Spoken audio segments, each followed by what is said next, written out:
Bom dia a todos. Meu nome é Nestor, para quem não me conhece. Eu não tenho nenhum... Sou biólogo formado aqui na UFSC, tá? Estou meio nervoso, mas... E eu faço mestrado em bioquímica aqui, eu estou quase terminando ele. Só que eu trabalho com bioinformática há mais ou menos uns 3 anos, tá? Eu não trabalho na bancada, trabalho só no computador. Trabalho também com Python há mais ou menos uns 3 anos. Não uso ele diariamente, eu uso ele mais para, por exemplo, filtrar algum arquivo, automatizar alguma coisa, ou mesmo explorar os dados, gerar alguns gráficos ou gerar algumas estatísticas, fazer aquela coisa de data science, de explorar os resultados que eu tenho. Então ontem eu estava pensando no que falar hoje, e como o Mário falou um pouco sobre dinâmica molecular, e eu tinha acabado de fazer 2 dinâmicas moleculares, eu pensei, bom, vou trazer esses resultados e mostrar um pouquinho como a gente analisa com um pacote do Python chamado MD Analysis. Bom, como está mostrando no título, eu trabalho com ecotoxicologia, então a gente basicamente estuda como poluentes impactam o meio ambiente. No caso do nosso laboratório, a gente estuda principalmente em ambientes aquáticos, no mar ou em rios. Então, só revisando a questão da dinâmica molecular, o que é? É um método computacional bem custoso, na realidade, em que tu tenta simular a física, geralmente a física clássica, a física newtoniana, para tu estudar algum fenômeno biológico, algum fenômeno químico do teu interesse. Então, nesse caso, a gente está tentando ver se existe alguma interação específica de 2 drogas, o paracetamol e o tamoxifeno. O paracetamol é um analgésico e o tamoxifeno é usado no tratamento de câncer de mama. E ambas essas drogas acabam chegando no ambiente aquático, no mar, né? O tratamento do esgoto não consegue retirar isso. Então acaba chegando no mar junto com muitos outros poluentes. E a gente está tentando estudar a interação dessas 2 drogas agora com uma família de proteínas chamada de receptores nucleares. Não vou entrar na parte biológica aqui, porque senão vai tomar muito tempo. Então, esse é basicamente um videozinho que eu trouxe só para mostrar para vocês como é a dinâmica. Você basicamente vai calcular a atração e repulsão dos átomos do teu sistema e vai gerar um movimento. Então, tu tem essa noção de movimento. Essa coisa marrom aí, é o receptor nuclear, e ali dentro tem uma molécula em amarelo, que é o paracetamol. Por isso, só para mostrar para vocês. Então, depois que tu roda a dinâmica molecular, tu vai ter um arquivo com várias trajetórias de todos os átomos desse sistema no tempo de simulação que tu fez. Essa simulação que eu acabei fazendo foi de 15 nanosegundos. Foi uma coisa bem curta. Cada uma delas demorou uns 4 dias para rodar, usando uns 8 núcleos. Então, é uma coisa bem pesadinha. E depois que tu obtém esse resultado da dinâmica, o que a gente faz como eu falei, explorar esses dados. E eu especificamente uso esse pacote do Python chamado MD Analysis. Eu não trabalho com desenvolvimento, mas eu tenho contato de uma das pessoas que trabalham com esse pacote, que desenvolve. Ele é relativamente recente, acho que ele está na versão 0.15, mas esse ano foi legal que ele conseguiu entrar no Google Summer of Code. Então, entrou lá sob a bandeira do Python. Então, nos próximos meses a gente espera que várias coisas sejam desenvolvidas nesse pacote. Eu só vou mostrar algumas coisas básicas que a gente faz. Primeiro a gente define o que eles chamam de universo. Então você basicamente dá os resultados do GROMACS ou da dinâmica molecular para o pacote, sem importar o MD Analysis como MDA ali, como eu defini. E aí tu pode extrair várias informações dessas trajetórias, dessa dinâmica molecular que tu fez. Por exemplo, você pode selecionar os átomos pelo índice, pelos nomes, pode olhar as cargas dos átomos, pode olhar a massa, pode filtrar algumas coisas. Então tu tem um controle bem legal, é um framework mesmo para você trabalhar. E uma das primeiras coisas que a gente faz é um gráfico do RMSD sobre o tempo de dinâmica. O que é o RMSD? Ele é basicamente uma média dos desvios. Então imagine que tu tem o paracetamol. No início da dinâmica ele vai estar numa posição X, e depois de, por exemplo, 15 nanosegundos de dinâmica ele vai estar numa outra posição. Então tu consegue quantificar essa diferença de posição, e fazendo isso para cada ponto que tu tem na dinâmica, tu consegue gerar um gráfico temporal de quanto ele se mexe, ou o movimento dele. Então eu só criei uma função para não precisar ficar colocando código de novo, e essa função vai me retornar um array do NumPy com o tempo e com cada valor de RMSD específico para aquele tempo. Então você pode usar o Matplotlib para gerar esse gráfico, e tu pode observar, nesse caso não deu nada muito interessante, eu acho que eu preciso fazer uma dinâmica um pouco mais longa, mas tu pode, dependendo do caso, podem existir algumas drogas que tornam uma proteína mais instável. Então, tu conseguiria ver nesse gráfico que o RMSD ficaria lá em cima. E aí tu começa a pensar como que essa droga afeta o organismo, mais especificamente essa proteína que a gente está testando. E é isso.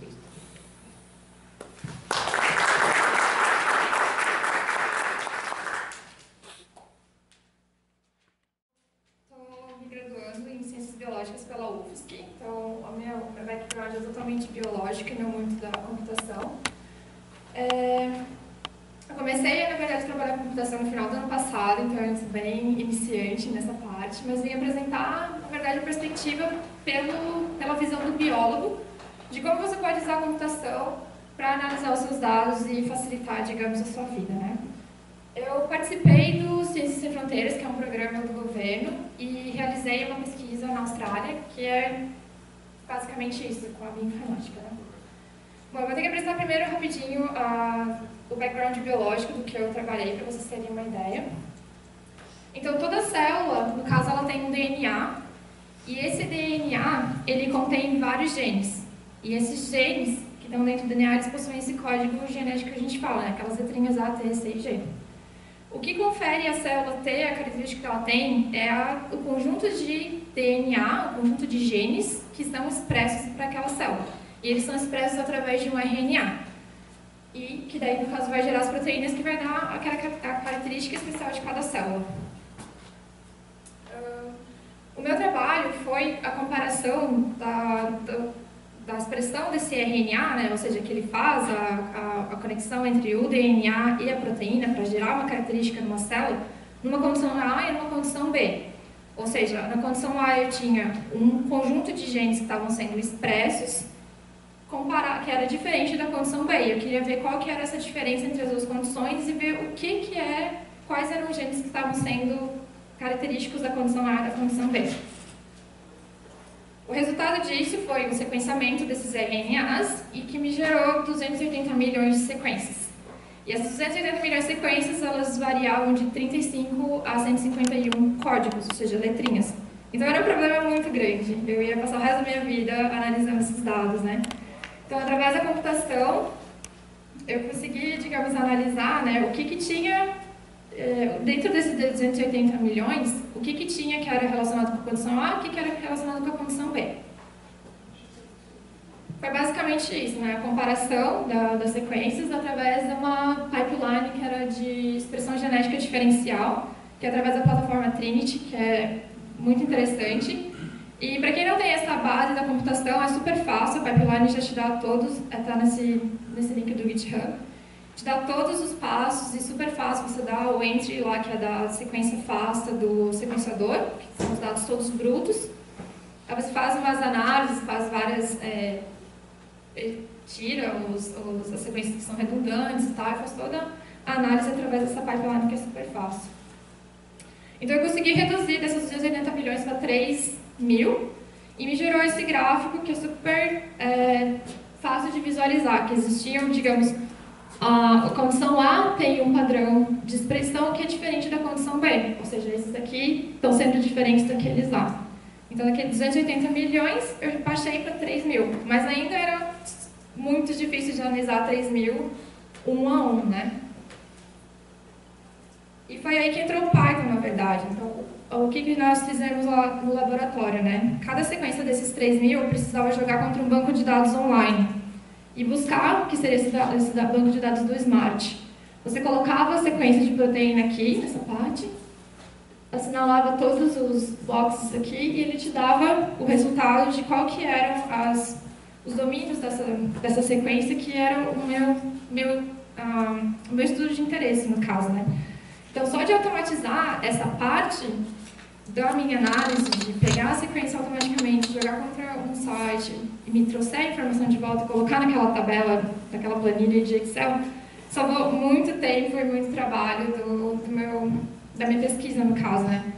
Então, era basicamente isso, é só mostrar de como coisas simples, né, para quem é da computação, pode fazer tanta diferença para quem é da parte de biológicas e que não tem o background dentro da computação, né? E, bom, basicamente foi isso. Agora eu estou começando a aprender mais Python para fazer umas análises mais diferentes da minha pesquisa e, bom, foi isso.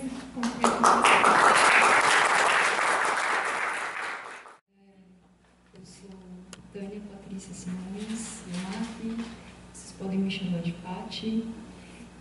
Eu vou apresentar aqui o trabalho do PyLay de São Paulo, e eu estou fazendo parte, sou membro, e vou tentar fazer em 5 minutos, porque eu nunca fiz isso na minha vida. 5 minutos? Não. Bom, o PyLay de São Paulo, ele foi fundado oficialmente dia 7 de setembro de 2015, com o lançamento do Meetup, com a nossa primeira atividade para dali 5 dias, com o lançamento do Twitter e da página do Facebook. Dia 12 de setembro, na mesma semana, a gente teve a primeira atividade do PyLay, que foi um tutorial. E até hoje a gente tem aí na história um tutorial, 6 cursos e alguns encontros que a gente fez para estudo informais. Nesse tempo a gente teve 208 meninas inscritas para irem nesses cursos lançados no Meetup. Dessas 208, 170 compareceram, foi em torno de 18% de evasão, o que a gente considerou bacana, porque é um curso totalmente gratuito. 957 seguidores no Meetup até anteontem e 1.020 likes no Facebook até anteontem. E um prêmio na história. Bom, então aqui, a partir de agora, vou mostrar fotos para vocês, né? Aqui tem, então, a primeira atividade do dia 12 de setembro de 2015, e a gente teve o professor Fernando Massanori como instrutor, aí estão as meninas que participaram, tem o detalhe ali da chamada no Meetup, e foi na Nova Tech em São Paulo, não sei se vocês conhecem, um centro de treinamento ligado à tecnologia e editora também, ligada à tecnologia. Eles são parceiros nossos até hoje. Dia 28 de setembro, no mesmo mês, a gente teve um outro curso no Instituto de Matemática e Estatística da USP. A gente pôde usar o laboratório lá. Só que esse curso, ele foi chamado por uma menina que contatou a gente. Ela conseguiu o professor Beraldo, que é um pós-graduando na matemática, lá no IME, na verdade. E aí não tinha ninguém da coordenação, mas rolou bem o curso, e foi um curso estendido, né? Foram 8 encontros, 20 horas no total. E aí a gente recebeu a notícia de que dia 31 de outubro a gente teria um terceiro curso. E a gente, ops, o quê? Para tudo, né? Nesse momento, a gente falou, vamos parar aí para pensar. E retornando a uma pergunta, na verdade eu não ia dar esse approach, a apresentação, eu ia mostrar fotos só. Mas quarta-feira a gente teve uma pergunta, teve uma colocação, na verdade, de uma moça, que uma das 4, incluindo eu, né, que estavam presentes, falando, ela usou um termo, diversidade forçada. E aquilo me fez lembrar da nossa história. A gente parou nesse momento aí, quando foi proposto esse curso, falou, peraí, o PyLadies é um grupo de mentoria feminina, é isso mesmo? Mulheres falando de Python, incluindo outras mulheres, como é que é isso? Porque de quem tem sido o protagonismo nesse momento, até agora nas nossas atividades? Nosso é que não foi, a gente teve dois cursos, mas foram homens que deram. Como que é isso? A gente parou para pensar, e o ritmo da caminhada? Como tem sido? A gente não escolheu nenhuma das datas, a gente correu para fazer, se desdobrou para fazer os corres de uma COF e etc. Assim. Mas quem tem preparado os conteúdos? Como é que é isso? Né? E aí a gente também se deu conta de que a gente não tinha fidelizado, a gente estava ainda as 3 caminhando e sozinhas assim para fazer a parte complicada que envolve chamar um curso e fazer um evento em um lugar, né? A gente só tinha uma menina fidelizada do primeiro tutorial, que é a Aline, porque a gente convidou ela no mesmo dia ou na mesma semana para fazer parte da coordenação, né? Então, ou seja, ela pegou o compromisso, não podia fugir, então ela ficou com a gente e ela queria de fato, né? Mas foi assim que a gente parou e falou, não, vamos capacitar, vamos pôr uma menina para fazer e vamos preparar o conteúdo. E foi assim que nasceu o primeiro curso 100% Paillet de São Paulo, que foi feito no IBTA, tem a chamada do Meetup aí, uma sala cheia.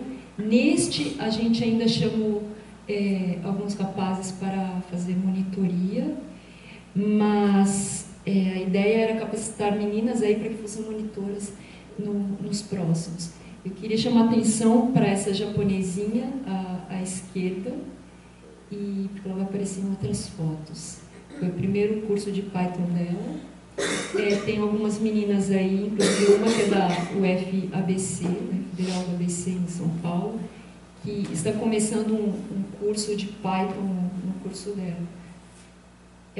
Bom, vamos rapidinho. A gente criou um modelo baseado num aluno que não tem conhecimento nenhum de programação. A gente pensou numa menina que nunca viu, nem sabe o que é programação e que tem dificuldade. A gente tentou fazer um nivelamento por baixo, tá?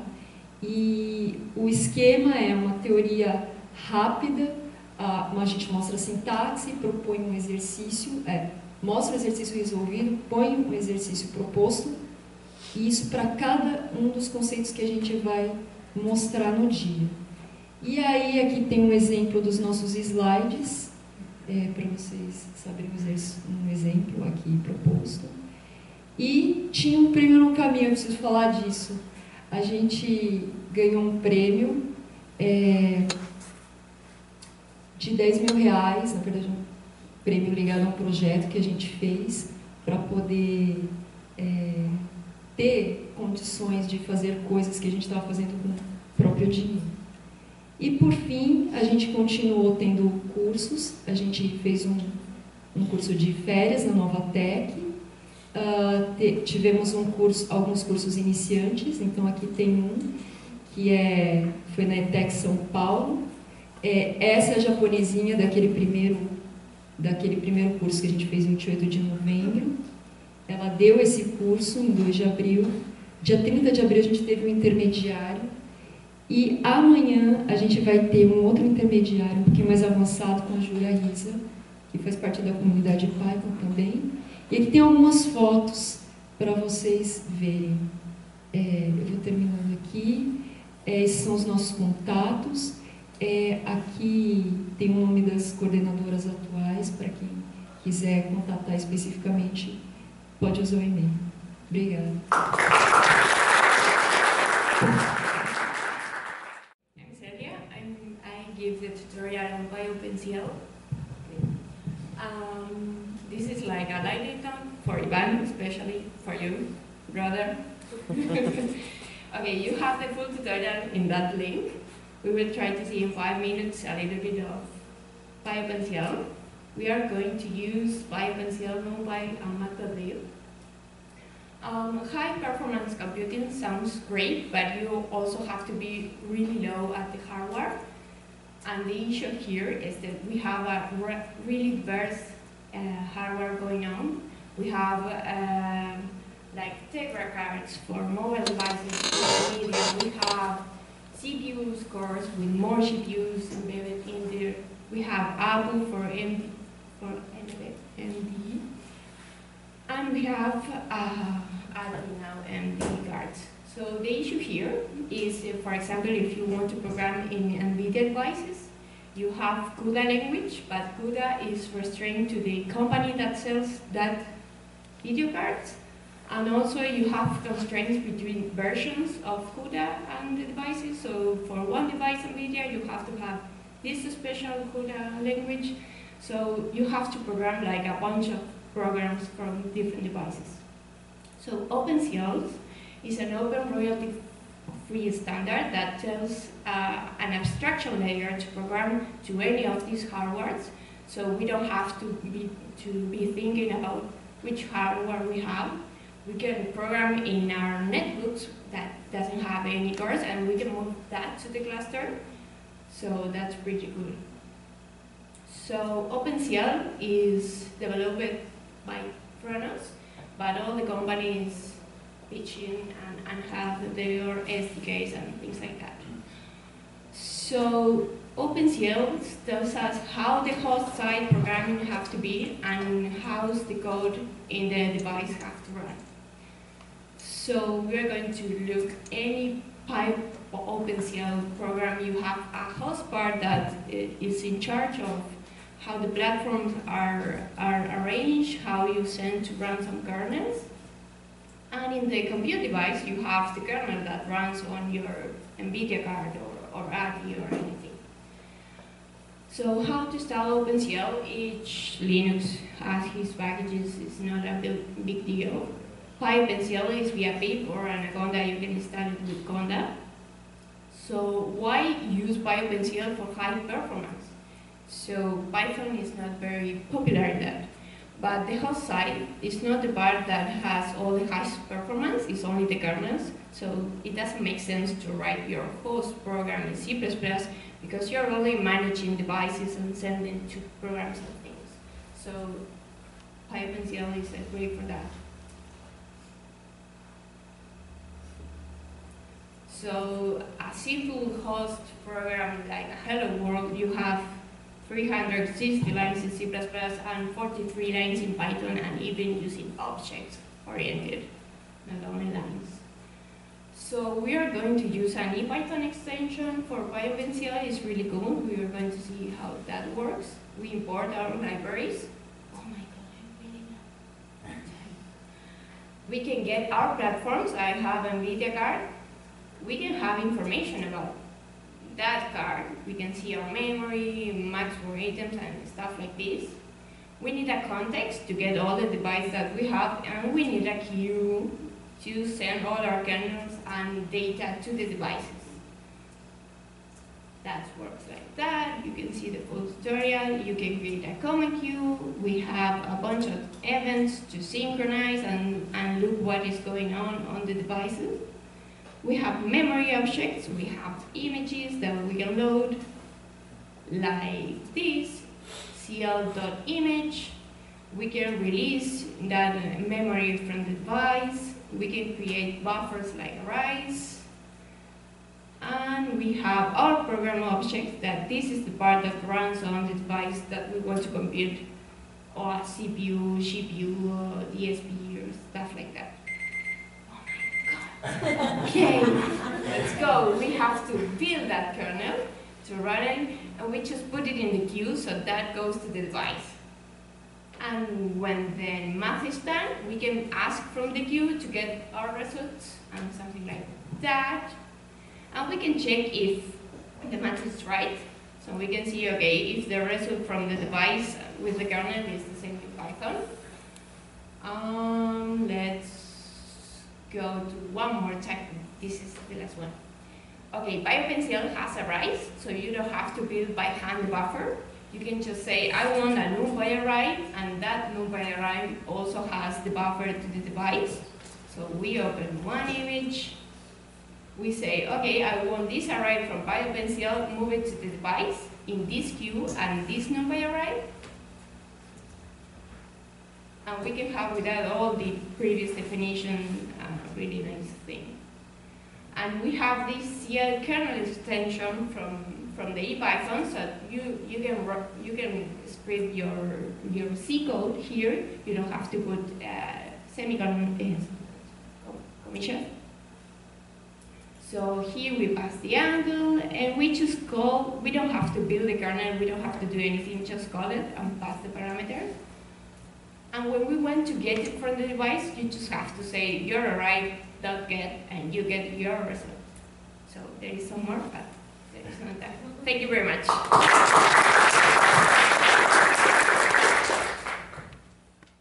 Eu vou falar aqui de uma biblioteca que eu desenvolvi ontem.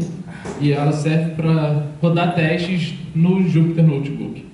Então, eu desenvolvi essa biblioteca porque semana passada eu participei de um dojo na UF que eu resolvi sugerir fazer no Jupyter Notebook. Eu percebi que rodar teste no Jupyter Notebook é muito difícil. No dojo, para quem não sabe, a gente segue TDD com baby steps. Então, primeiro cria um teste falhando.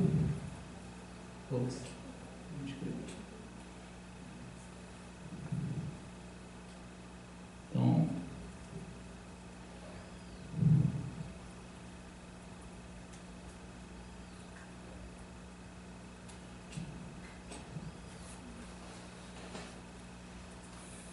e depois que dá o teste falhando, cria o menor código para fazer ele passar. Então aqui nesse caso é apenas return 2. E agora o teste está passando. Depois faz outro teste falhando. E cria o menor teste para ele passar. Então aqui eu posso botar um mais y. E mais um até resolver o problema. Então,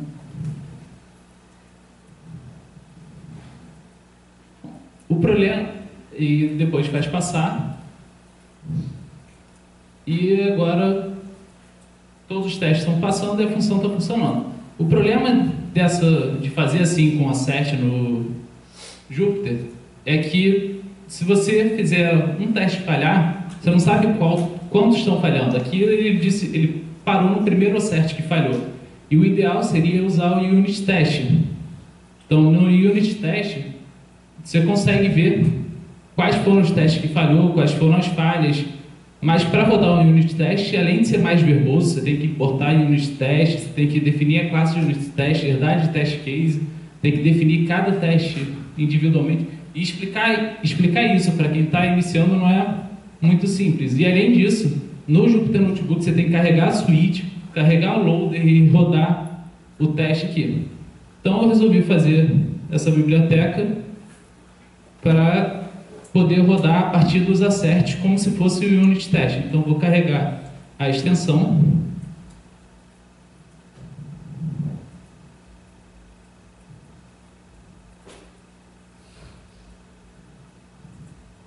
E depois de carregar a extensão, eu vou usar uma CellMagic Unit Test. E agora esse teste aqui passou a rodar como se fosse na Unit Test. Ele transformou todos esses asserts em teste. Além disso, eu botei aqui a funcionalidade de poder ver se os testes estão passando ou falhando. Então, se eu botar aqui com a cor, ele muda a cor aqui em cima. Se eu fizer o teste passar, ele muda a cor também. Eu também adicionei uma outra funcionalidade, porque como está fazendo teste voltando para o código o tempo todo, vou ter funcionalidade de voltar para a célula anterior. Então, se eu quiser voltar duas células, que são essas duas, posso botar menos previous 2 e ele volta direto para essa célula. Então, dá para ficar executando teste e código direto. E, se quiser ver qual é o código que isso está gerando, dá para usar o unparse, que gera esse código aqui de teste. Também dá para definir blocos de teste, dizer qual é o nome do teste. Então eu quero dizer que aqui 1 mais 1 é igual a 2. E aqui vai criar, faltou aspas, aqui criou um teste assim. Posso criar outro teste com esse nome. Então, 1 mais 2 igual a 3.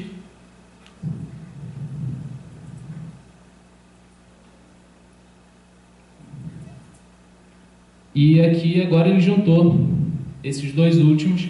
Então, se eu quiser separar, eu boto uma outra docstring. E agora eu tenho os 3 testes. E os testes agora respeitam o nome. Então, quando falha um teste,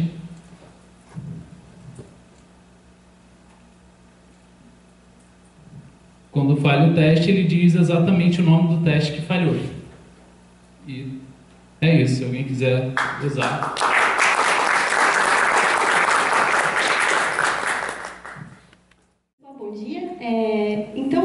na verdade, a ideia para essa palestra relâmpago foi conversando com as pessoas. Eu mencionei em alguns momentos que existia uma biblioteca, né, uma maneira de escrever código junto com documentação, como se fosse um notebook offline. E algumas pessoas mencionaram que não tinham ouvido falar, tal. Então, talvez alguns já saibam o que é isso, né? Não vou falar nenhuma novidade, não vou fazer nada de novo, só mostrar mesmo o que existe. Então, partindo dessa ideia de literate programming, que é uma coisa que o Knut colocou já faz muito tempo, a ideia é que a gente possa manter código e documentação no mesmo documento para não perder a origem dos dados, por exemplo, né? Como é que os dados foram gerados, como é que as figuras foram geradas. Então, se o código e a documentação estão dentro do mesmo documento, é muito difícil isso se perder, né? Então a gente não vai confundir versões, por exemplo, do código com imagens que foram geradas por outra versão e aí colocar isso na nossa documentação, tá? Então, originalmente isso foi feito para C, então, estou tentando mudar de aba aqui, não está dando certo.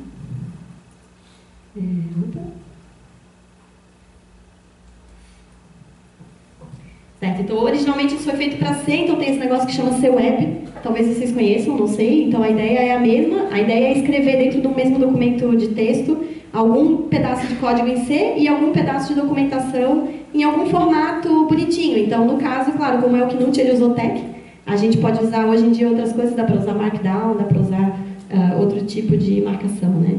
Então, isso foi feito para o R primeiro, então o pessoal no R começou a usar essa ideia, né, de escrever um pouco de código e um pouquinho de documentação gerada junto com aquele código, e como ele está juntando essas duas partes, a documentação e o código, eles chamaram isso de weave, né, que em inglês é tipo tecer. Então lá eles chamaram de Sweave. Aí essa coisa foi estendida para o Python e existe um negócio que chama pweave, que faz exatamente a mesma coisa para Python. Então a ideia aqui ele tem bastante funcionalidade, né? Então isso não funciona só para Python, o pweave pode ser usado também para código Octave ou MATLAB, então para quem usa essas coisas pode ser interessante. E também, como eu falei, não precisa ser só em LaTeX, dá para fazer em Markdown, dá para fazer em Rich Text, dá para fazer em várias coisas, várias linguagens, né? Então, só para mostrar para vocês um exemplo, o que seria isso aí, eu tenho um documento aqui que está escrito em LaTeX, então é simplesmente a sintaxe normal do LaTeX. E aqui no meio, em algum momento, eu tenho um pouquinho de texto de código Python, né? Então ali tem, eu não sei se dá para enxergar bem o caractere ali, mas é um menor e depois um maior, né? E ali eu estou avisando, ó, agora vai começar um código Python. Pronto, digitei todo o meu código. Mando plotar algumas coisas, uso o Matplotlib, uso SciPy, uso NumPy, tudo que eu quiser, e continuo escrevendo a minha documentação em seguida. Faço isso diversas vezes, então tem vários pedaços, vários chunks de código. E depois o que eu vou fazer? Bom, então eu tenho lá no meu diretório alguns arquivos, né? E esse que eu escrevi misturando Python e LaTeX, eu salvo ele com a extensão .textw. Em seguida eu faço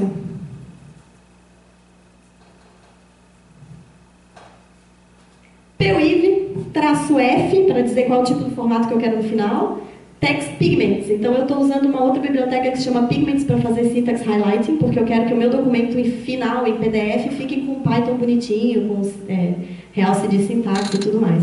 E em seguida o meu arquivo textw. Quando eu faço isso, ele vai criar, então, processar esse código Python, né? Então executar isso, gerar as figuras se for necessário.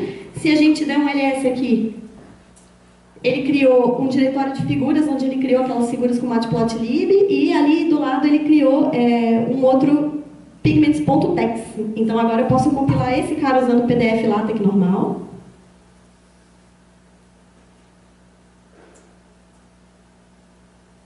Vou fazer 2 vezes, porque ele me pediu.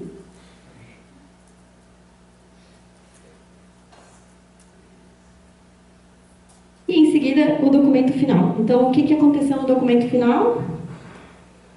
Eu tenho um LaTeX bonitinho, com a documentação, e lá no meio aparece o meu código já com syntax highlight, todo bonitinho, né? E o mais importante é que esse código foi de fato executado e o resultado está aqui dentro. Então aqui, ó, vocês podem enxergar um pouco do que a gente fez, e aqui as figuras que foram geradas por esse código. Então, se eu mudar o código dentro do documento, as figuras que foram geradas são as figuras correspondentes exatamente àquele código. Então, não tem chance de eu pegar outra versão, né, salvar a imagem errada, etc. Então, essa é a ideia de Literate Programming, que é escrever um programa como se fosse um artigo científico, né? Isso que o Knut dizia, que a gente tem que escrever como se fosse direto a documentação. Então, começar pela documentação e depois colocar o código. Claro que isso nem sempre é possível, não vai colocar um código gigantesco dentro do documento lá, que não faz muito sentido, mas é uma ideia para quando a gente quer prototipar ou fazer algum tipo de análise. Então, eu achei interessante mostrar para vocês, não sei se vocês já conheciam. Alguém já conhecia? Poucas pessoas, né? Então, eu achei super legal isso aí, nunca usei de fato, mas achei interessante para mostrar para vocês. Obrigada. A minha é mais assim, retomar o que a gente estava conversando de manhãzinha, como não tinha muita gente, né? Sobre a questão da comunidade SciPy, da Latinoamérica. É muito importante assim, para a comunidade avançar, que todos participem assim, da comunidade, falem, tem algum problema, assim, não só técnico, né? Mas, por exemplo, discutir temas de diversidade é importante, discutir, por exemplo, a gente tem um problema assim, que as empresas não participam muito, né? Talvez trazer isso para a discussão, começar a animar as pessoas a montar, sei lá, um SciPy Day em cada cidade. Então, a minha assim, é bem relâmpago mesmo, né? Era só para animar vocês, e qualquer coisa, se vocês tiverem alguma ideia, alguma sugestão de ferramentas para melhorar a articulação na comunidade. Então, depois, eu acho que a maioria não está inscrito na comunidade do Google, né, na lista de discussão, mas aí qualquer coisa falem comigo e é isso. Obrigado. E ela se chama 5 coisas para vocês lerem e 1 coisa para vocês fazerem. Tem esse livro, How Learning Works, 7 Tips. É um livro bem interessante para quem gosta da área de educação. Ele basicamente é como se fosse um estudo que vários pesquisadores fizeram e o que eles relatam. Então é um livro bem prático, e eu acho bem interessante. Qualquer pessoa da educação é recomendado ler. Esse outro livro também é da área de educação, Building a Better Teacher. É basicamente vários relatos sobre vários experimentos que aconteceram ao redor do mundo, de como que alguns países e alguns grupos construíram melhores professores. Tem inclusive um exemplo do Japão bem interessante, e outros nos Estados Unidos e Europa. Os 2 anteriores eu já li, eu super recomendo. Esse é uma indicação que eu recebi, Teaching What You Don't Know. Infelizmente não chegou a tempo de eu ler para a SciPy, infelizmente. A Amazon só entregou essa semana, então vou ler quando voltar para casa. Mas me falaram que é bem interessante. Esse é um artigo que foi publicado essa semana, sobre a comunidade R e o que eles estão fazendo em termos de construir uma comunidade de desenvolvedores. A parte engraçada é que se você entrar no Figshare, eu acho que é o Figshare, eles dizem que está em closed source, mas acredito que tem o link embaixo para o preprint, então você pode ler ele à vontade. Depois tem esse outro artigo, A Program for the Development of Computers and Digital Research Capacity in South Africa and Africa. É um trabalho escrito pela Anilda, ela é uma das instrutoras da Soft Carpentry na África do Sul. Ela tem um projeto, esse é um relato do ano passado, sobre o que aconteceu para o desenvolvimento da Soft Carpentry e, mais especificamente, sobre como construir uma comunidade de desenvolvedores no continente africano. Eu super recomendo, principalmente para quem estiver interessado em construir uma comunidade local na América Latina. Então é uma ótima sorte. Então já foram as 5 coisas que vocês devem ler. E a coisa que vocês devem fazer é participar do Google Summer of Code. Então a gente sempre precisa de mentores e sempre precisa de alunos. Então, para esse ano já está tudo fechado, todos os mentores e todos os alunos. Os alunos começaram a trabalhar essa semana, mas para o próximo ano é uma ótima oportunidade para todos.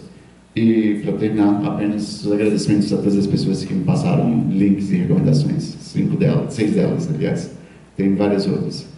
Obrigado. Eu termino aqui a minha Lightning Talks, alguns avisos. A gente quer uma foto do grupo, então eu vou... Não, é só você apertar o botão aí, habilita o Wi-Fi da câmera, daí... Você bate, depois eu vou e